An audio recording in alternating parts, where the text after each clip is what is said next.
ਸੋ ਅਸੀਂ 34ਵੇਂ ਭਾਵ ਦੇ ਵਿੱਚੋਂ ਆ ਗਏ ਹਾਂ, ਔਰ 34ਵੇਂ ਭਾਵ ਦੀ ਅਸੀਂ ਬੇਸਿਕਲੀ ਜਿਹੜੀ 7ਵੇਂ ਇਹਦੀ ਆਇਤ ਦਾ ਜਿਹੜਾ ਬਾਕੀ ਦਾ ਅੱਧਾ ਹਿੱਸਾ ਆ, ਉਹਦੇ ਤੇ ਬੇਸਿਕਲੀ ਅਸੀਂ 3 ਦਿਨ ਗੁਜ਼ਾਰੇ। ਔਰ ਉਹਦੇ ਵਿੱਚ ਅਸੀਂ ਇਹ ਦੇਖਦੇ ਪਏ ਹਾਂ ਕਿ ਕਿਉਂਕਿ ਉਸ ਆਇਤ ਤੇ ਬਹੁਤ ਜ਼ਿਆਦਾ ਧਿਆਨ ਲੱਗ ਜਾਂਦਾ ਸਾਰਿਆਂ ਦਾ, ਔਰ ਜਿਹੜੀਆਂ ਉਤਲੀਆਂ ਪ੍ਰਭੂ ਦੀਆਂ ਬਰਕਤਾਂ ਉਹ ਸਾਰੀਆਂ ਭੁੱਲ ਜਾਂਦੀਆਂ।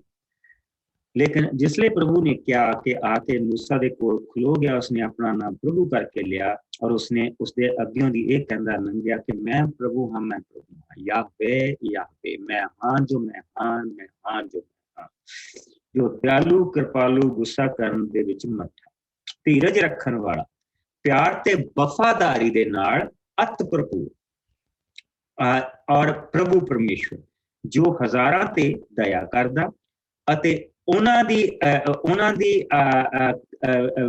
ਖਿਲਾਫਦਾਰੀ ਬਾਗੀ ਬਣਾ ਔਰ ਉਹਨਾਂ ਦਾ ਪਾਪਾਂ ਨੂੰ ਮਾਫ ਕਰਨ ਵਾਲਾ, ਪਰ ਮਾਪਿਆਂ ਤੇ ਪਰਦਾਦਿਆਂ ਦੇ ਪਾਪਾਂ ਦਾ ਬੱਚਿਆਂ ਤੋਂ ਬਦਲਾ ਲੈਣ ਵਾਲਾ। ਸੋ ਹੁਣ ਉਹਨੇ ਬਦਲਾ ਕਿਹਨਾਂ ਲੋਕਾਂ ਤੋਂ ਲੈਣਾ, ਉਹ ਅਸੀਂ ਹੁਣ ਅੱਗੇ ਜਾ ਕੇ ਇਸ ਦੇ ਹਿੱਸੇ ਦੇ ਵਿੱਚ ਦੇਖਾਂਗੇ। ਔਰ ਜਿਸ ਵੇਲੇ मूसा ने ਇਹ ਚੀਜ਼ ਸੁਣੀ, ਪ੍ਰਭੂ ਦਾ ਇਹ ਰੂਪ ਦੇਖਿਆ, ਔਰ ਇਹ ਦੇਖਿਆ ਕਿਉਂਕਿ मूसा ਸੋਚਦਾ ਸੀਗਾ ਕਿ ਪ੍ਰਭੂ ਦੇ ਮੋਹਰਿਆਂ ਦੀ ਲੱਖਾਂ ਕਰੋੜਾਂ ਉਹਦੇ ਐਂਜਲ ਲੰਘਣਗੇ, ਫਿਰ ਉਹਦੇ ਸਵਰਗ ਦੀ ਸਾਰੀ ਹਜ਼ੂਰੀ ਉਹਦੇ ਲੰਘੇਗੀ, ਫਿਰ ਉਹਦੇ ਪਿੱਛੇ ਫਿਰ ਲੱਖਾਂ ਹਜ਼ਾਰਾਂ ਉਹਦੇ ਫਰਿਸ਼ਤੇ ਦੇਖਣ ਨੂੰ ਮਿਲਣਗੇ। ਲੇਕਿਨ it was not like that, it was not a parade. ਪ੍ਰਭੂ ਦੀ ਮਹਿਮਾ ਕੋਈ ਪਰੇਡ ਨਹੀਂ ਸੀ। ਪ੍ਰਭੂ ਦੀ ਮਹਿਮਾ ਉਹਦੇ ਪਵਿੱਤਰ ਨਾਮ ਦੇ ਵਿੱਚ ਛੁਪੀ ਹੈ, ਯਿਸੂ ਨਾਮ ਦੇ ਵਿੱਚ ਛੁਪੀ ਹੈ। ਸਾਨੂੰ मूसा ਨੂੰ ਪ੍ਰਭੂ ਨੇ ਆਪਣਾ ਨਾਮ ਨਹੀਂ ਦਿੱਤਾ ਸੀ, ਔਰ ਜਿਹੜਾ ਯਹੋਵਾ ਨਾਮ ਆ ਉਹ ਇੱਕ ਸੈਂਟੈਂਸ ਆ, ਮੈਂ ਹਾਂ ਜੋ ਮੈਂ ਹਾਂ, ਦੱਸ। ਔਰ ਜਿਸ ਤੋਂ ਖੁਦਾ ਬਣੀ, ਸ਼ਬਦ ਖੁਦਾ ਬਣੀ, ਔਰ ਜਿਸ ਤੋਂ ਕਿ ਖੁਦ ਹੀ ਹੈ ਜੋ ਖੁਦ, ਉਹ ਖੁਦ ਜਿਹੜਾ ਹੈਗਾ ਉਹ। ਸੋ ਉਸ ਦੇ ਵਿੱਚੋਂ ਫਿਰ ਗਾਂ ਜਾ ਕੇ ਜਿਹੜਾ ਇਹਨਾਂ ਨੇ ਬਹੁਤ ਸਾਰੇ ਪ੍ਰਭੂ ਦੇ ਨਾਮ ਰੱਖੇ ਯਹੂਦੀਆਂ ਨੇ ਉਹਦੇ ਕੰਮਾਂ ਦੇ ਅਨੁਸਾਰ ਦੇ ਉੱਤੇ। But God never said that those are my names. ਉਹ ਮੋਸਟਲੀ ਇਨਸਾਨਾਂ ਨੇ ਪ੍ਰਭੂ ਨੂੰ ਨਾਮ ਦਿੱਤੇ। ਪ੍ਰਭੂ ਦਾ ਨਾਮ ਸਾਨੂੰ ਸਿਰਫ ਇੱਕ ਵਾਰੀ ਪਤਾ ਲੱਗਾ, ਪ੍ਰਭੂ ਪਰਮੇਸ਼ਰ ਦਾ ਨਾਮ, तो उसका नाम यसु रखना जो अपने लोगों को उन्होंने पापां तो बचाएगा। सेम चीज जो असीं प्रभु के वचन दे विचों हुणे देख के हटे कि वो दयालु कृपालु गुस्सा करन दे विच मठा परमेश्वर आएगा, वो जिहड़ा दया दे नाल भरिया पिया, वो जिहड़ा वफादार आ वो आएगा, वो सानूं बचाएगा। और ओदे लई कहा गया कि तू उसका नाम यहोशुआ रख, वो अपने लोगों को उन्होंने पापों तो बचाएगा। सो मूसा ने तुरंत मुंह पार हो के धरती ते मत्था टेकिया ते क्या प्रभु जेकर सचमुच तेरी कृपा दृष्टि मेरे ते है, तो प्रभु ने पहला कहा सी ना कि पहला उसने कहा सी जे मेरे ते तेरी कृपा दृष्टि है तो फिर मैनू अपनी महिमा दिखा। ते हुण वो कह रहा जेकर प्रभु जेकर सचमुच तेरी कृपा दृष्टि है तो साडे संग च, ये मेरी तेरे अगे बेनती है, बेशक असीं हठी लोग, स्टिफ नेक जिहड़ा शब्द वरतिया गया, जिहदे विच अपनी इंग्लिश कह दिंदे आ कि इहदी धौन दे विच सरिया है, वो कढना पैना, स्टिफ नेक। सो असीं बेशक हठी लोग हाँ, पर तू साडे अपराध माफ कर अते सानू अपना विरसा बना। कहने का मतलब शब्द जिहड़ा असली अर्थ है सानू तू अपनी जायदाद बना। और एक कह के प्रभु को मांग की रहा कि जे जिस तरह के एक किसान की छोटी जी एग्जाम्पल, किसान की जिहड़ी जायदाद होंदी है उत्थों अच्छी फसल लियाउण दे लई उसनूं घाह आप कड्ढना पैंदा, जे वो घाह उहदे विचों ना कड्ढे तो फसल नहीं होएगी। तो उसने प्रभु ने यह चीज कही कि तू सानू अपना विरसा बना ला। कहने का कि मतलब कि तू जे असी तेरा विरसा होवांगे, असी हसी हाठी लोग, साडे च इस तो ज्यादा साडे च कोई गुण नहीं है ਜਿਹੜੇ ਸਾਡੇ ਗੁਣਾਂ ਤੋਂ ਦੇਖ ਲਏ। ਸੋ ਸਾਨੂੰ ਤੂੰ ਆਪਣਾ ਵਿਰਸਾ ਬਣਾ ਔਰ ਤੂੰ ਸਾਡੇ ਨਾਲ ਜਾ। ਸੋ ਪ੍ਰਭੂ ਨੇ मूसा दी ਇਹ ਜਿਹੜੀ ਬੇਨਤੀ ਸੁਣ, ਔਰ ਬੇਨਤੀ ਸੁਣਨ ਤੋਂ ਬਾਅਦ ਪ੍ਰਭੂ ਨੇ, ਅਸੀਂ ਇਹ ਕਹਿ ਸਕਦੇ ਹਾਂ ਕਿ ਪ੍ਰਭੂ ਨੇ ਇਹ ਬੇਨਤੀ ਪਾਰਸ਼ਲੀ ਸੁਣੀ,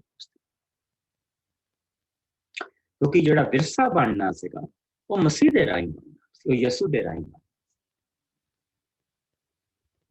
ਇਹ ਕੌਮ ਜਿਹੜੀ ਉਸਨੇ ਆਪਣੇ ਲਈ ਵੱਖਰੀ ਕੀਤੀ ਹੈ, ਡਿਫਰੈਂਟ ਪਰਪਸ ਲਈ ਕੀਤੀ, ਕਿਉਂਕਿ ਜਿਹੜਾ ਸੰਤਾਨ ਬਣਨਾ ਸੀ ਪ੍ਰਭੂ ਦੀ, ਉਹ ਮਸੀਹ ਦੇ ਰਾਹੀਂ ਬਣਨਾ ਸੀ, ਯਿਸੂ ਦੇ ਰਾਹੀਂ ਬਣਨਾ ਸੀ। ਸੋ ਆਓ ਅਸੀਂ ਹੁਣ ਇਸ ਨੂੰ ਅੱਗੇ ਦੇਖੀਏ। 10 ਆਇਤ ਤੋਂ ਲੈ ਕੇ ਅਸੀਂ ਪਹਿਲਾਂ 16 ਆਇਤ ਤੱਕ ਦੇਖਾਂਗੇ। ਔਰ ਹੁਣ ਪ੍ਰਭੂ ਨੇ ਇੱਕ ਨਵੀਆਂ ਕੰਧਾਂ ਉਹਨਾਂ ਦੇ ਲਈ ਖੜੀਆਂ ਕਰਨੀ, ਇੱਕ ਨਵੇਂ ਹੁਕਮ ਉਹਨਾਂ ਨੂੰ ਦੇਣੇ ਕਿ ਆਹ ਤੁਹਾਡੇ ਲਈ ਹੈ, ਆਹ ਤੁਹਾਡੇ ਲਈ ਨਹੀਂ। ਜੋ ਮੈਂ ਕਿਹਾ, ਜੋ ਮੈਂ ਅਬਰਾਹਮ ਨੂੰ ਕਿਹਾ, ਇਸਹਾਕ ਨੂੰ ਕਿਹਾ, ਜੋ ਮੈਂ ਯਾਕੂਬ ਨੂੰ ਕਿਹਾ, ਜੋ ਮੈਂ ਆਪਣਾ ਨੇਮ ਬੰਨਿਆ, ਮੈਂ ਉਸ ਨੂੰ ਪੂਰਾ ਕਰੂੰ। ਹੁਣ ਮੈਂ ਤੁਹਾਡੇ ਲਈ ਉਸ ਨਿਯਮ ਨੂੰ ਪੂਰਾ ਕਰਨ ਦੇ ਲਈ ਜਾ ਰਿਹਾ। ਠੀਕ, ਸੋ ਆਓ ਹੁਣ ਅਸੀਂ ਦੇਖੀਏ 10 ਆਇਤ ਤੋਂ ਲੈ ਕੇ 17 ਆਇਤ ਤੱਕ ਜਿਸ ਨੂੰ ਪ੍ਰਭੂ ਨੇ ਮੂਸਾ ਨੂੰ ਕਿਹਾ, ਮੈਂ ਹੁਣ ਤੁਹਾਡੇ ਨਾਲ ਨੇਮ ਬੰਨ੍ਹਦਾ ਹਾਂ। ਮੈਂ ਇਹਨਾਂ ਸਭ ਲੋਕਾਂ ਦੇ ਸਾਹਮਣੇ ਇਹੋ ਜਿਹੇ ਅਦਭੁਤ ਕੰਮ ਕਰਾਂਗਾ ਜਿਹੋ ਜਿਹੇ ਪਹਿਲੇ ਕਦੀ ਸਾਰੀ ਧਰਤੀ ਤੇ ਕਿਸੇ ਕੌਮ ਦੇ ਸਾਹਮਣੇ ਨਾ ਕੀਤੇ ਗਏ ਹੋਣ। ਸਭ ਲੋਕ ਜਿਨ੍ਹਾਂ ਵਿਚਕਾਰ ਤੁਸੀਂ ਰਹਿ ਰਹੇ ਹੋ ਮੇਰੇ ਇਹ ਕੰਮ ਦੇਖਣਗੇ, ਕਿਉਂਕਿ ਮੈਂ ਤੁਹਾਡੇ ਨਾਲ ਅਤੀ ਭਿਆਨਕ ਕੰਮ ਕਰਨ ਜਾ ਰਿਹਾ ਹਾਂ। ਤੁਸੀਂ ਮੇਰੇ ਇਹਨਾਂ ਸਭ ਹੁਕਮਾਂ ਦੀ ਪਾਲਣਾ ਕਰਨਾ ਜੋ ਅੱਜ ਮੈਂ ਤੁਹਾਨੂੰ ਦੇਵਾਂਗਾ। ਮੈਂ ਤੁਹਾਡੇ ਸਾਹਮਣਿਓਂ ਇਹਨਾਂ ਸਭ ਲੋਕਾਂ, ਅਮੋਰੀਆਂ, ਕਨਾਨੀਆਂ, ਹਿੱਤੀਆਂ, ਫਰਿੱਜੀਆਂ, ਹੀਬੀਆਂ ਅਤੇ ਜਸੂਬੀਆਂ ਨੂੰ ਕੱਢ ਦੇਵਾਂਗਾ। ਪਰ ਤੁਸੀਂ ਆਪਣਾ ਧਿਆਨ ਰੱਖਣਾ, ਕਿਸੇ ਤਰ੍ਹਾਂ ਦੀ ਕੋਈ ਸੰਧੀ ਉੱਥੇ ਦੇ ਲੋਕਾਂ ਨਾਲ ਨਾ ਕਰਨਾ, ਕਿਉਂਕਿ ਉਹੀ ਤੁਹਾਨੂੰ ਭਟਕਾ ਸਕਦੀ ਹੈ। ਸਗੋਂ ਤੁਸੀਂ ਉਹਨਾਂ ਦੀਆਂ ਬੇਦੀਆਂ ਨੂੰ ਢਾਹ ਦੇਣਾ ਅਤੇ ਉਹਨਾਂ ਦੇ ਪੱਕੇ ਬੁਰਜਾਂ ਤੇ ਆਸ਼ਾਰ ਦੇਵੀ ਦੀ ਪੱਕੀ ਥਾਂ ਨੂੰ ਵੀ ਨਾਸ਼ ਕਰ ਦੇਣਾ। ਤੁਸੀਂ ਕਿਸੇ ਪਰਾਏ ਦੇਵਤੇ ਦੀ ਉਪਾਸਨਾ ਨਾ ਕਰਨਾ, ਕਿਉਂਕਿ ਤੁਹਾਡਾ ਪ੍ਰਭੂ ਅਰਥਾਤ ਮੈਂ ਈਰਖਾ ਕਰਨ ਵਾਲਾ ਪ੍ਰਭੂ ਹਾਂ। ਨਾ ਹੀ ਤੁਸੀਂ ਉੱਥੇ ਦੇ ਨਿਵਾਸੀਆਂ ਨਾਲ ਕੋਈ ਸੰਬੰਧੀ ਕਰਨਾ, ਕਿਉਂਕਿ ਉਹ ਆਪਣੇ ਦੇਵਤਿਆਂ ਸਾਹਮਣੇ ਤੁਹਾਡੇ ਕੋਲੋਂ ਵੀ ਪਾਪ ਕਰਵਾ ਸਕਦੇ ਹਨ।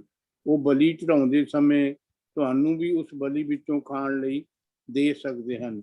ਨਾ ਹੀ ਤੁਸੀਂ ਆਪਣੇ ਪੁੱਤਰਾਂ ਦਾ ਵਿਆਹ ਉਹਨਾਂ ਦੀਆਂ ਧੀਆਂ ਨਾਲ ਕਰਨਾ, ਕਿਉਂਕਿ ਉਹ ਵੀ ਤੁਹਾਡੇ ਪੁੱਤਰਾਂ ਤੋਂ ਆਪਣੇ ਦੇਵਤਿਆਂ ਦੀ ਉਪਾਸਨਾ ਕਰਨ ਦੁਆਰਾ ਪਾਪ ਕਰਵਾ ਸਕਦੇ ਹਨ।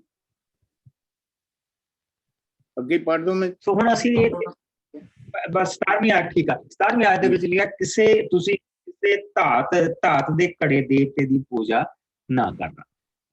ਔਰ ਕਹਿਣ ਦਾ ਕੀ ਮਤਲਬ ਆ, ਕ੍ਰੀਏਸ਼ਨ ਦੀ ਪੂਜਾ ਤੁਸੀਂ ਨਹੀਂ ਕਰਨੀ। ਜਿਹੜੀ ਮੇਰੀ ਰਚਨਾ ਦੀ ਪੂਜਾ ਨਹੀਂ ਕਰਨੀ, ਰਚਨਾ ਹਾਰੇ ਦੀ ਪੂਜਾ ਤੁਸੀਂ ਕਰਨੀ। ਹਮੇਸ਼ਾ ਰਚਨਾ ਹਾਰੇ ਦੇ ਮੋਹਰੇ ਤੁਸੀਂ ਸਿਰ ਝੁਕਾਉਣਾ। ਔਰ ਇੱਥੇ ਪ੍ਰਭੂ ਨੇ ਹੁਣ ਉਹਨਾਂ ਨੂੰ ਜਿਹੜਾ ਨੇਮ ਬੰਨ੍ਹਦਾ ਪਿਆ, ਉਸਨੇ ਕਿਹਾ ਕਿ ਹੁਣ ਠੀਕ ਆ, ਹੁਣ ਮੈਂ ਉਹ ਜਿਹੜੀ ਧਰਤੀ ਦਾ ਵਾਅਦਾ ਕੀਤਾ ਉਹ ਮੈਂ ਤੁਹਾਨੂੰ ਹੁਣ ਦੇਣ ਜਾ ਰਿਹਾ। ਉਹ ਸਮਾਂ ਆ ਗਿਆ, ਪਰ ਇਹ ਮੇਰੇ ਵਾਅਦੇ ਆ। ਮੈਂ ਉਹਨਾਂ ਨੂੰ, ਸਭ ਤੋਂ ਪਹਿਲੀ ਜਿਹੜੀ ਪ੍ਰਭੂ ਨੇ ਚੀਜ਼ ਕਹੀ ਆ, ਮੈਂ ਉਹਨਾਂ ਨੂੰ ਤੁਹਾਡੇ ਸਾਹਮਣਿਓਂ ਕੱਢਦਾ। ਕਹਿਣ ਦਾ ਕੀ ਮਤਲਬ, ਜੰਗ ਜਿਹੜੀ ਲੜਨੀ ਆ ਉਹ ਪ੍ਰਭੂ ਨੇ ਲੜਨੀ, ਤੁਸੀਂ ਸਿਰਫ ਕਬਜ਼ਾ ਕਰਨਾ। ਜੰਗ ਮੈਂ ਲੜਨੀ ਆ, ਤੁਸੀਂ ਸਿਰਫ ਕਬਜ਼ਾ ਕਰਨਾ। ਉਹ ਮੈਂ ਤੁਹਾਨੂੰ ਧਰਤੀ ਦੇਣ ਜਾ ਰਿਹਾ, ਔਰ ਤੁਸੀਂ ਕਬਜ਼ਾ ਕਰਨ ਦੇ ਲਈ ਅੱਗੇ ਵਧਣਾ ਹੈ। ਇਸ ਚੀਜ਼ ਨੂੰ ਚੇਤੇ ਰੱਖੋ, ਕਿਉਂਕਿ ਇਸੇ ਚੀਜ਼ ਨੇ ਉਹਨਾਂ ਨੂੰ ਭਟਕਾਉਣਾ। ਸੋ ਪਰ ਤੁਸੀਂ ਆਪਣਾ ਧਿਆਨ ਰੱਖਣਾ ਕਿਸੇ ਤਰ੍ਹਾਂ ਦੀ ਉੱਥੇ ਦੇ ਲੋਕਾਂ ਨਾਲ ਸੰਧੀ ਨਹੀਂ ਕਰ। ਔਰ ਸੰਧੀ ਦੇਵਤਿਆਂ ਦੇ ਸਾਹਮਣੇ ਹੁੰਦੀ ਸੀ, ਸੰਧੀ ਦੇਵਤਿਆਂ ਨੂੰ ਬਲੀ ਚੜਾ ਕੇ ਹੁੰਦੀ ਸੀ। ਔਰ ਤੁਸੀਂ ਉੱਥੇ ਦੇ ਜਿਹੜੇ ਦੇਵਤਾ ਉਹਦੀ ਪੂਜਾ ਨਹੀਂ ਕਰਨੀ। ਬਾਲ ਦੇਵਤਾ ਜੋ ਕਿੱਥੋਂ ਚੱਲਿਆ ਆ ਰਿਹਾ, ਜਿਹੜਾ ਉਸ ਬੁਰਜ ਤੋਂ ਚੱਲਿਆ ਆ ਰਿਹਾ। ਉਸ ਬੁਰਜ ਤੋਂ ਪਹਿਲਾਂ ਜਿਹੜੇ ਉਹਨਾਂ ਨੇ ਜਿਹੜਾ ਹਾਮ ਦੇ ਤੇ ਕਨਾਨ ਦੇ ਖਾਨਦਾਨਾਂ ਨੇ ਜਿਹੜੇ ਉਹ ਸਾਰੇ ਦੇਵੀ ਦੇਵਤੇ ਜਿਹੜੇ ਬਣਾਏ, ਔਰ ਉੱਥੋਂ ਇਹ ਸਾਰੇ ਦੇਵੀ ਦੇਵਤਿਆਂ ਦੇਵੀਆਂ ਦਾ ਤਾਂ ਦੇਵਤਿਆਂ ਦਾ ਕੰਮ ਸ਼ੁਰੂ ਹੋਇਆ ਸੀ। ਔਰ ਜਿਸ ਲਈ ਅਸੀਂ ਅਗਰ ਤੁਸੀਂ ਆਪਣਾ ਹੱਥ ਇੱਥੇ ਰੱਖੋ, ਅਗਰ ਅਸੀਂ ਪਿੱਛੇ ਜਾਈਏ ਉੱਪਰ ਦੇ ਵਿੱਚ ਜਾਈਏ ਔਰ ਉੱਥੇ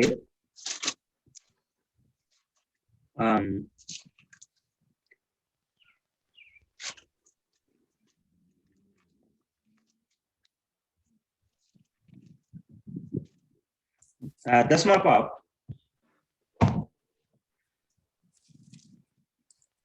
ਔਰ ਉਹਦੀ 6 ਆਇਤ ਤੋਂ ਅਸੀਂ ਦੇਖਾਂਗੇ ਕਿ ਹਾਮ ਦੇ ਪੁੱਤਰਾਂ ਦੇ ਨਾਂ ਇਹ ਸਨ ਕੂਸ਼, ਮਿਸਟਰਮ, ਪੂਤ ਅਤੇ ਕਨਾਨ। ਕੂਸ਼ ਦੇ ਪੁੱਤਰਾਂ ਦੇ ਨਾਂ ਇਹ ਸਨ ਸ਼ਬਾ, ਹਬਲਿਆ, ਸਬਦਾ, ਰਾਮਾ ਔਰ ਸਬਤਕਾ।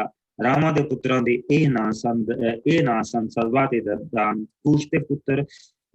ਕੂਸ਼ ਦਾ ਇੱਕ ਪੁੱਤਰ ਨਿਮਰੋਦ ਸੀ ਜੋ ਪਹਿਲਾ ਸੰਸਾਰ ਭਰ ਦੇ ਵਿੱਚ ਸੂਰਮੇ ਦੇ ਰੂਪ ਦੇ ਵਿੱਚ ਪ੍ਰਸਿੱਧ ਹੋਇਆ ਸੀ। ਉਹ ਪ੍ਰਭੂ ਦੀ ਕਿਰਪਾ ਦੇ ਨਾਲ ਇੱਕ ਵੱਡਾ ਸ਼ਿਕਾਰੀ ਸੀ। ਉਸਦੇ ਨਾਂ ਤੇ ਇੱਕ ਕਹਾਵਤ ਬਣੀ ਕਿ ਨਿਮਰੋਦ ਵਰਗਾ ਬਹਾਦਰ ਸ਼ਿਕਾਰੀ ਬਣ।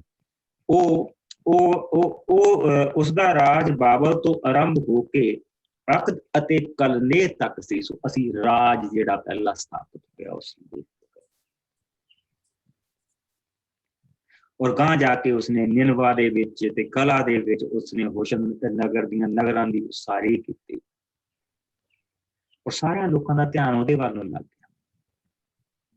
ਉਸਦੀ ਜਿਹੜੀ ਵਾਈਫ ਸੀ ਸੈਮਰਨੀ, ਉਸ ਨੂੰ ਦੇਵਤਾ ਬਣਾਤਾ ਉਹਨੇ, ਔਰ ਆਪ ਦੇਵੀ ਬਣ ਗਏ। ਔਰ ਉਹਨਾਂ ਦਾ ਇੱਕ ਪੁੱਤਰ ਸੀ ਤਾਮੂਸ। ਸੋ ਉਸ ਤੋਂ ਬਾਅਦ ਹੁਣ ਤੁਸੀਂ ਜਿਸ ਵੇਲੇ ਵੀ ਤੇ ਤੁਸੀਂ ਦੇਵੀ ਦੇ ਹੱਥ ਦੇ ਵਿੱਚ ਛੋਟਾ ਜਿਹਾ ਬਾਲਕ ਦੇ ਦਿੱਤੀ, ਔਰ ਪਿੱਛੇ ਸੂਰਜ ਜਾਂ ਚੰਦ ਚਮਕਦਾ ਪਿਆ, ਤਾਂ ਉਹ ਹੀ ਕਲਟ ਆ ਜਿਹੜੀ ਚੱਲਦੀ ਆ ਰਹੀ ਹੈ। ਇਹ ਉਹ ਦੇਵੀ ਦੇਵਤਿਆਂ ਦਾ ਜਿਹੜਾ ਕੰਮ ਸਾਰਾ ਸ਼ੁਰੂ ਉੱਥੋਂ ਹੋਇਆ ਸੀ। ਉਹਨਾਂ ਨੇ ਬਸ ਫਿਰ ਨਾਂ ਹੀ ਬਦਲੇ। ਉਹ ਦੇਵੀ ਦੇਵਤਿਆਂ ਨੇ ਨਾਂ ਹੀ ਬਦਲਿਆ। ਕਿਸੇ ਨੇ 2 ਬਾਹਾਂ ਵਾਲੀ ਦੇਵੀ ਬਣਾ ਲਈ, ਕਿਸੇ ਨੇ 8 ਵਾਲੀ ਬਣਾ ਲਈ, ਕਿਸੇ ਨੇ 6 ਵਾਲੀ ਬਣਾ ਲਈ। ਦੇਵੀ ਹੋ ਗਈ,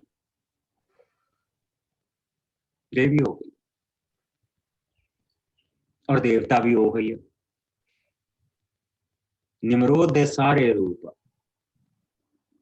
ਜਿਨ੍ਹਾਂ ਦੇ ਪਿੱਛੇ ਸ਼ੈਤਾਨ ਨੇ ਲੋਕਾਂ ਨੂੰ ਲਾਇਆ, ਔਰ ਇਸ ਕਰਕੇ ਉਹ ਕਹਿ ਰਿਹਾ ਕਿ ਕਿਸੇ ਦੇਵੀ ਦੇਵਤਿਆਂ ਦੇ ਸਾਹਮਣੇ ਤੁਸੀਂ ਇਹ ਨਹੀਂ ਕਰਨਾ। ਤੁਸੀਂ ਆਪਣੇ ਪੁੱਤਰਾਂ ਦੇ ਵਿਆਹ ਉਹਨਾਂ ਦੀਆਂ ਧੀਆਂ ਦੇ ਨਾਲ ਨਹੀਂ ਕਰਨੇ। ਇਹ ਪਹਿਲੀ ਜਨਰੇਸ਼ਨ ਜਾ ਰਹੀ ਹੈ ਜਿਸ ਦੇ ਲਈ ਪ੍ਰਭੂ ਨੇ ਬੜੇ ਸਖਤ ਕਾਨੂੰਨ ਇਹਨਾਂ ਦੇ ਲਈ ਇਹ ਬਣਾਏ। ਤੁਸੀਂ ਇਹ ਕੰਮ ਨਹੀਂ ਕਰਨੇ। ਔਰ ਫਿਰ ਉਸ ਤੋਂ ਬਾਅਦ ਜਿਸ ਲਈ ਅਸੀਂ ਅੱਗੇ ਦੇਖਦੇ ਹਾਂ ਕੂਸ਼ ਦੇ 34ਵੇਂ ਭਾਗ ਦੇ ਵਿੱਚ, ਫਿਰ ਉਸਨੇ ਕਿਹਾ ਕਿ ਤੁਸੀਂ ਕਿਸੇ ਵੀ ਤਰ੍ਹਾਂ ਦੀ ਘੜਿਆ ਦੇਵਤੇ ਦੇ ਸਾਹਮਣੇ ਕਿਸੇ ਤਰ੍ਹਾਂ ਦਾ ਧਾਤ ਦਾ ਦੇਵਤਾ ਨਹੀਂ ਬਣਾ। ਸੋ ਇਹ ਪ੍ਰਭੂ ਦੇ ਹੁਕਮ ਆ, ਇਹ ਕੰਮ ਤੁਸੀਂ ਨਹੀਂ ਕਰਨਾ। ਕੀ ਆ ਹੁਣ ਅਸੀਂ ਉਸਨੂੰ ਦੇਖਦੇ ਹਾਂ 18 ਤੋਂ ਲੈ ਕੇ ਆਓ ਅਸੀਂ 28 ਤੱਕ।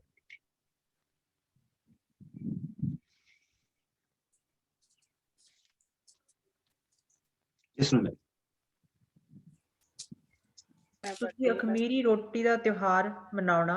ਮੇਰੀ ਆਗਿਆ ਅਨੁਸਾਰ 7 ਦਿਨਾਂ ਤੱਕ ਤੁਸੀਂ ਅਖਮੀਰੀ ਰੋਟੀ ਖਾਣਾ। ਇਹ ਤਿਉਹਾਰ ਤੁਸੀਂ ਠਹਿਰਾਏ ਸਮੇਂ ਦੇ ਅਬੀਬ ਦੇ ਮਹੀਨੇ ਵਿੱਚ ਮਨਾਉਣਾ, ਕਿਉਂਕਿ ਇਸੇ ਮਹੀਨੇ ਤੁਸੀਂ ਮਿਸਰ ਤੋਂ ਬਾਹਰ ਨਿਕਲੇ ਸਾਓ। ਹਰ ਜੇਠਾ ਪੁੱਤਰ ਅਤੇ ਪਸ਼ੂਆਂ ਦਾ ਪਹਿਲਾ ਜੇਠਾ ਨਰ ਬੱਚੇ, ਗਾਈਆਂ, ਭੇਡਾਂ ਆਦਿ ਮੇਰੇ ਹਨ। ਗਧੇ ਦਾ ਜੇਠਾ ਨਰ ਬੱਚਾ ਤੁਸੀਂ ਲੇਲੇ ਦੇ ਬੱਚੇ ਨਾਲ ਛੁਡਾ ਲੈਣਾ।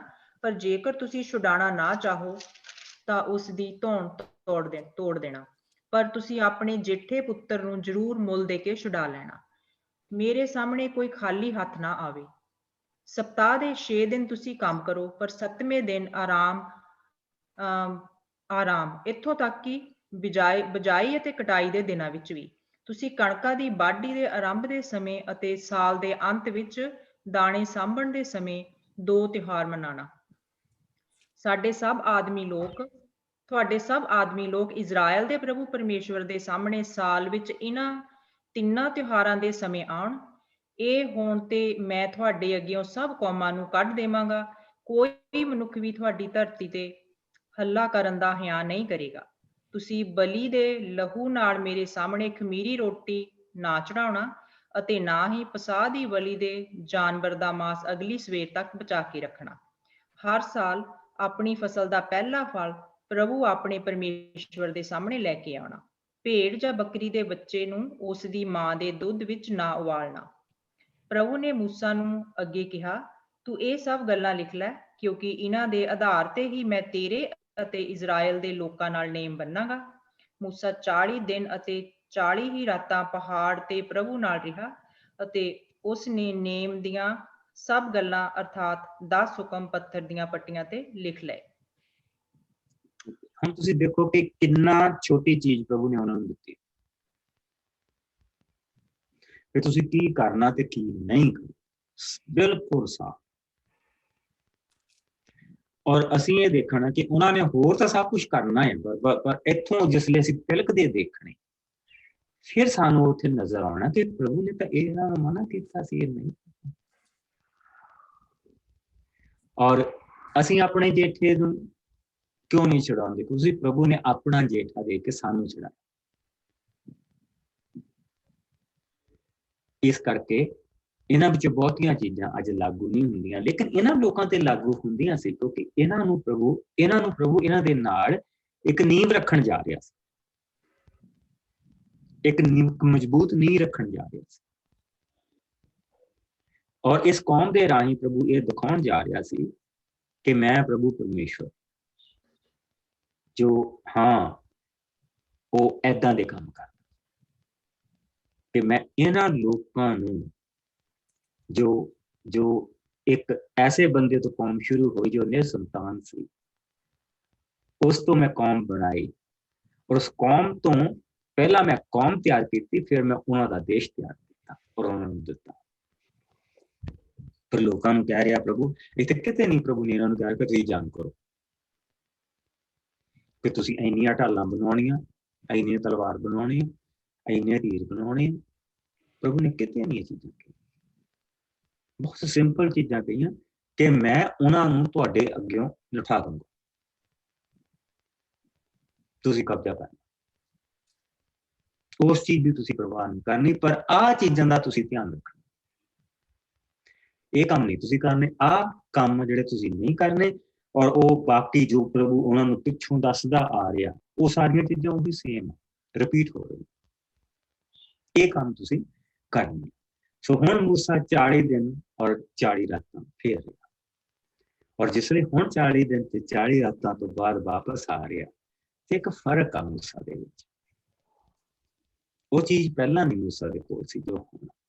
ਸੋ ਆਓ 29 ਆਇਤ ਤੋਂ ਲੈ ਕੇ ਅਸੀਂ 35 ਆਇਤ ਤੱਕ ਦੇਖੀਏ। ਮੈਂ ਪੜ੍ਹਨਾ ਚਾਹੁੰਦੀ। ਮੂਸਾ ਦਾ ਸੀਨੇ ਪਹਾੜ ਤੋਂ ਹੇਠ ਆਉਣਾ। ਮੂਸਾ ਸਾਖੀ ਦੀਆਂ ਦੋਹਾਂ ਪੱਟੀਆਂ ਲੈ ਕੇ ਪਹਾੜ ਤੋਂ ਹੇਠ ਉੱਤਰ ਆਇਆ। ਉਸ ਸਮੇਂ ਪਰਮੇਸ਼ਰ ਨਾਲ ਗੱਲਾਂ ਕਰਨ ਦੇ ਕਾਰਨ ਉਸ ਦੇ ਮੁਖ ਤੇ ਨਿਰਾਨੀ ਚਮਕ ਸੀ। ਇਹ ਨਿਰਾਨੀ ਚਮਕ ਦੇਖ ਕੇ ਹਰੂਨ ਅਤੇ ਇਜ਼ਰਾਈਲ ਦੇ ਬਜ਼ੁਰਗ ਮੂਸਾ ਦੇ ਲਾਗੇ ਜਾਣ ਤੋਂ ਡਰਨ ਲੱਗੇ। ਤਦ ਮੂਸਾ ਨੇ ਉਹਨਾਂ ਨੂੰ ਆਪਣੇ ਕੋਲ ਸੱਦਿਆ, ਤਾਂ ਉਹ ਸਭ ਆਏ ਅਤੇ ਮੂਸਾ ਨੇ ਉਹਨਾਂ ਨਾਲ ਗੱਲਾਂ ਕੀਤੀਆਂ। ਇਸ ਦੇ ਪਿੱਛੋਂ ਇਜ਼ਰਾਈਲ ਦੇ ਸਭ ਲੋਕ ਮੂਸਾ ਕੋਲ ਆਏ ਅਤੇ ਉਸਨੇ ਉਹਨਾਂ ਨੂੰ ਉਹ ਸਭ ਹੁਕਮ ਦਿੱਤੇ ਜੋ ਉਸ ਨੂੰ ਪ੍ਰਭੂ ਤੋਂ ਸੀਨੇ ਪਹਾੜ ਤੇ ਮਿਲੇ ਸਨ।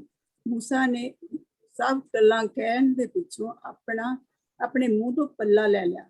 ਸੋ ਮੂਸਾ ਹਮੇਸ਼ਾ ਜਦੋਂ ਪ੍ਰਭੂ ਸਾਹਮਣੇ ਜਾਂਦਾ ਸੀ ਤਾਂ ਆਪਣੇ ਮੂੰਹ ਤੋਂ ਪੱਲਾ ਲਾ ਲੈਂਦਾ ਸੀ, ਪਰ ਬਾਹਰ ਆ ਕੇ ਲੋਕਾਂ ਨੂੰ ਪ੍ਰਭੂ ਦੇ ਹੁਕਮ ਸੁਣਾਉਣ ਸਮੇਂ ਫਿਰ ਆਪਣਾ ਮੁਖ ਢੱਕ ਲੈਂਦਾ ਸੀ।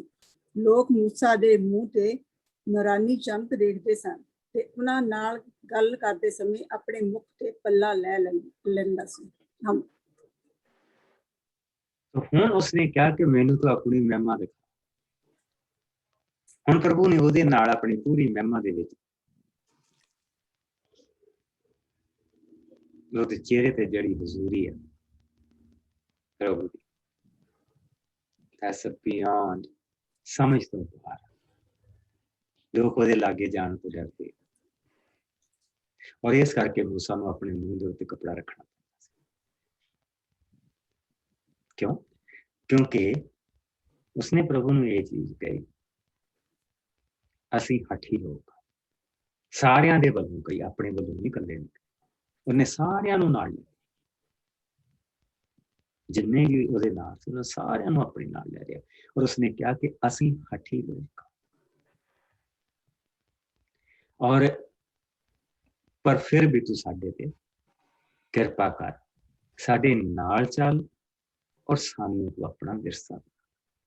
ਧਰਤੀ ਦੇ ਉੱਤੇ ਮੂੰਹ ਪਾ ਦੇਖ ਕੇ मूसा ਔਰ ਹੁਣ ਜਿਸ ਵੇਲੇ ਵੀ ਉਹ ਪ੍ਰਭੂ ਦੀ ਹਜ਼ੂਰੀ ਦੇ ਵਿੱਚ ਜਾਂਦਾ ਆ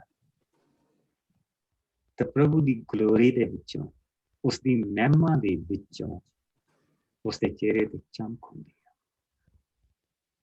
ਪ੍ਰਭੂ ਦੀ ਪਵਿੱਤਰਤਾ ਦੀ ਚਮਕ ਉਹਦੇ ਉੱਤੇ ਹੁੰਦੀ ਹੈ। ਉਹਦੇ ਤੋਂ ਉਹ ਰੋਸ਼ਨੀ ਹੁੰਦੀ ਹੈ ਜਿਸ ਰੋਸ਼ਨੀ ਨੇ ਸੂਰਜ ਤੇ ਚੰਨ ਬਣਾਏ ਤੇ ਤਾਰੇ ਬਣਾਏ। ਕਿਉਂਕਿ ਸਭ ਤੋਂ ਪਹਿਲਾਂ ਪ੍ਰਭੂ ਨੇ ਕਿਹਾ ਚਾਨਣ ਹੋ ਜਾ ਔਰ ਚਾਨਣ ਹੋ ਗਿਆ। ਤੇ ਜਿਹੜਾ ਪ੍ਰਭੂ ਨੇ ਸੂਰਜ ਤੇ ਚੰਨ ਬਣਾਇਆ ਉਹ ਤਾਂ ਪ੍ਰਭੂ ਨੇ ਬਾਅਦ ਚ ਜਾ ਕੇ ਬਣਾਇਆ। ਸੋ ਉਹਨਾਂ ਨੂੰ ਰੋਸ਼ਨੀ ਕਿੱਥੋਂ ਮਿਲੀ?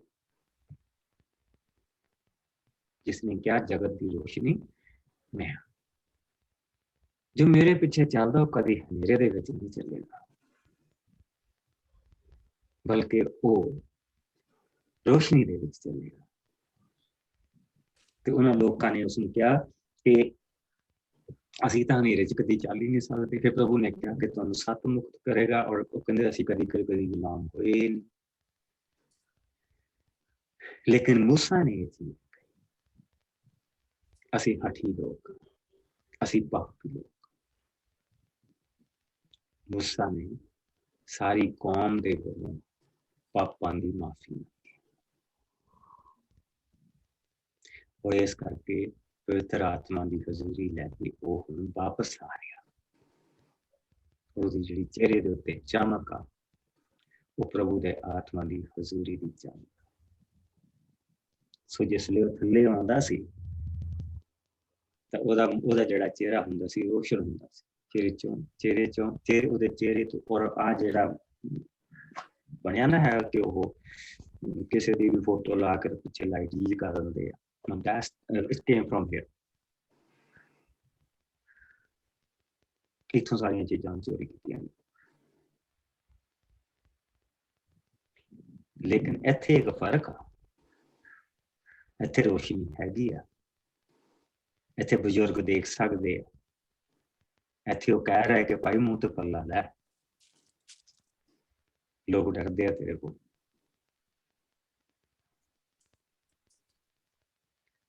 ਇਹ ਫਰਕ, ਇਹ ਫਰਕ। ਔਰ ਜਿਸ ਵੇਲੇ ਵੀ ਅਸੀਂ ਪ੍ਰਭੂ ਦੇ ਨਜ਼ਦੀਕ ਜਾਂਦੇ ਹਾਂ, ਇਹ ਜਿਹੜਾ ਥੋੜਾ ਜਿਹਾ ਸਮਾਂ ਅਸੀਂ ਪ੍ਰਭੂ ਦੀ ਹਜ਼ੂਰੀ ਦੇ ਵਿੱਚ ਜਾਂਦੇ ਹਾਂ ਔਰ ਸਾਨੂੰ ਯਿਸੂ ਮਸੀਹ ਦੇ ਰਾਹੀਂ ਉਹ ਆਗਿਆ ਮਿਲੀ ਹੋਆ। ਉਸਨੇ ਕਿਹਾ ਭੇਡਾਂ ਦਾ ਦਰਵਾਜ਼ਾ ਮੈਂ, ਜੋ ਮੇਰੇ ਰਾਹੀਂ ਅੰਦਰ ਜਾਂਦਾ ਉਹ उसके लिए उसने कर दिया और अंदर बाहर आया जाया करेगा और चारा पाया। It's the same thing. पर की आप चारा लैन जाने हैं, ये दैट इज और ਇੱਥੇ ਸਾਡੀ ਦੁਆ ਦੀ ਜ਼ਿੰਦਗੀ ਹੈ, ਇੱਥੇ ਸਾਡੀ ਦੁਆ ਦੀ ਜ਼ਿੰਦਗੀ ਹੈ, ਸਾਡੀ ਪ੍ਰੇਅਰ ਦੀ ਜਿਹੜੀ ਪ੍ਰਭੂ ਦੇ ਅੱਗੇ ਜਿਹੜਾ ਅਸੀਂ ਸਮਾਂ ਬਤਾਉਂਦੇ ਚੇਤੇ ਕੀਤੀਆਂ ਦੁਆਵਾਂ। There are sometimes you don't say anything, Just sit and enjoy his presence.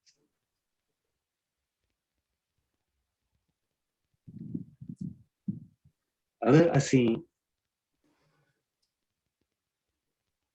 ਚੇਤੇ ਕੀਤੀਆਂ ਕਰਾਈਆਂ ਦੁਆਵਾਂ ਨੂੰ ਪਿੱਛੇ ਛੱਡ ਦਿਆਂਗੇ ਔਰ ਆਪਣੀ ਪਰਸਨਲ ਲਾਈਫ ਦੇ ਵਿੱਚ ਜਿਹੜੀਆਂ ਪਰਸਨਲ ਦੁਆਵਾਂ ਉਹ ਵਿਦਆਊਟ ਏਜੰਡਾ ਪ੍ਰਭੂ ਦੇ ਕੋਲ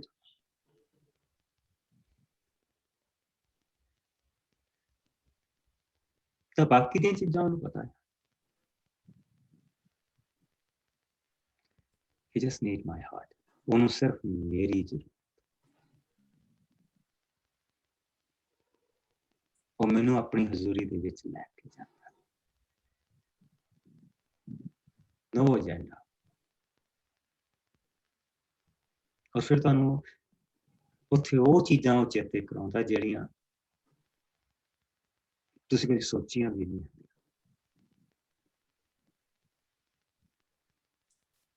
Just try it. Try it, you will enjoy it. You will enjoy it. प्रभु साडा हर रोज का रास्ता सानू दिखाओ किथे जाना किथे नहीं जाना ਕੰਨ ਖੜੇ ਕਰਨ ਲੱਗ ਪੈਂਦਾ ਉਸ ਸਮੇਂ ਦੇ ਵਿੱਚ ਉਹ ਚੀਜ਼ਾਂ ਸਿਖਾਉਂਦਾ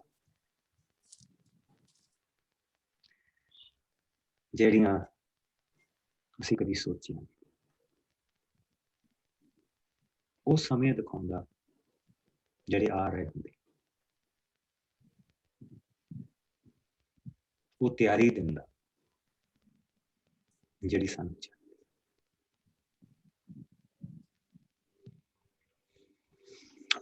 Amen. बाकी कर लो देखा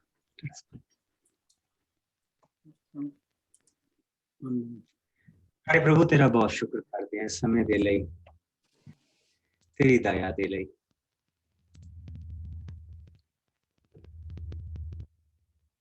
प्रभु तू बदलिया नहीं तू तो वही प्रभु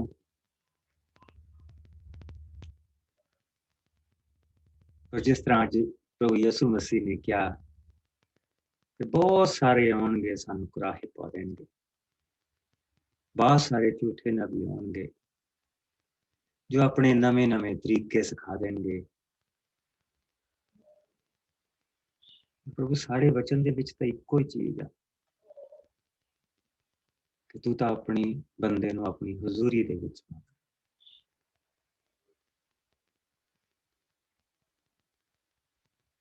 दिन दा वो समा जो तेरे लिए डेडिकेट हो जो तेरे लिए राखमा रखे जिस दे विच प्रभु जी तेरी भरपूरी मिलती है तेरी हजूरी मिलती है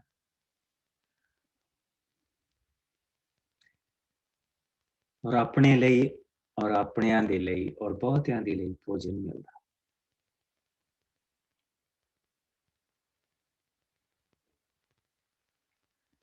वो समा जिस दे विच वो मन्ना मिलता जो प्रभु जी तेरे करता है प्यारे प्रभु सानू इसी तरह अपनी हजूरी दे विच बैठना सिखा जिस तरह मूसा तेरी हजूरी दे विच बैठा उसने बरकत प्राप्त की जब तक असीं द्वारा मिलीए प्रभु जी तेरा रहम साडे सब दे उत्ते बने तेरा बचाव वाला हाथ साडे ते और साडे बच्चों दे नाल बने प्रभु जी जो साडे बच्चे इस वेले मुसीबत दे विच तू उन्हां दे नाल हो खुदावंद उन्हां दे रस्तियां नूं बदल मेरे प्यारे प्रभु तू छुटकारे दा परमेश्वर और उन्हां बच्चों नूं छुटकारा दे एक बार फिर असीं प्रभु जी अपने हिंदुस्तान नूं तेरी हजूरी च लैके आउने हां बेशक खबरां ने दसना बंद कर दिता लेकिन प्रभु जी मुसीबत हाले भी बनी साडे मुख ते अपनी कृपा कर दया तेरा रहम वाला हाथ साडे वल वधिया रहे तेरी दया साडे ते बनी रहे ਜਦੋਂ ਤੱਕ ਅਸੀਂ ਦੁਆਰਾ ਮਿਲੀਏ ਪ੍ਰਭੂ ਜੀ, ਸਾਨੂੰ ਇਸੇ ਤਰ੍ਹਾਂ ਆਪਣੇ ਵਿੱਚ ਬਣਾ ਕੇ ਰੱਖੀ, ਤਿਲਕਣ ਤੋਂ ਬਚਾਈ। ਔਰ ਪ੍ਰਭੂ ਜੀ ਤੂੰ ਸਾਨੂੰ ਆਪਣੇ ਵਿਰਸੇ ਦੇ ਵਾਂਗ ਸੰਭਾਲ ਕੇ ਰੱਖੀ। ਮਸੀਹ ਯਿਸੂ ਦੇ ਮਿੱਠੇ ਔਰ ਪਿਆਰੇ ਨਾਮ ਦੇ ਵਿੱਚ ਮੰਗਦੇ ਔਰ ਸਾਰੇ ਭੈਣ ਭਰਾ ਕਹਿਣ ਬਲੈਸ ਯੂ। ਖੁਦਾਵੰਦ ਤੁਹਾਨੂੰ ਬਹੁਤ ਬਰਕਤ ਦੇ। ਕੱਲ ਨੂੰ ਸੇਮ ਟਾਈਮ ਮਿਲਾਂਗੇ ਔਰ ਕੱਲ ਨੂੰ ਹੁਣ ਅਸੀਂ ਅੱਗੇ ਵਧਾਂਗੇ ਔਰ ਟੈਬਰਨੈਕਲ ਬਣਦਾ ਦੇਖਾਂਗੇ, ਤੰਬੂ ਬਣਦਾ ਦੇਖਾਂਗੇ ਔਰ ਇਹਨਾਂ ਲੋਕਾਂ ਦੇ ਲਈ ਜਿਹੜੀ ਮਹਾਨ ਬਰਕਤ ਆ ਪ੍ਰਭੂ ਦੀ ਹਜ਼ੂਰੀ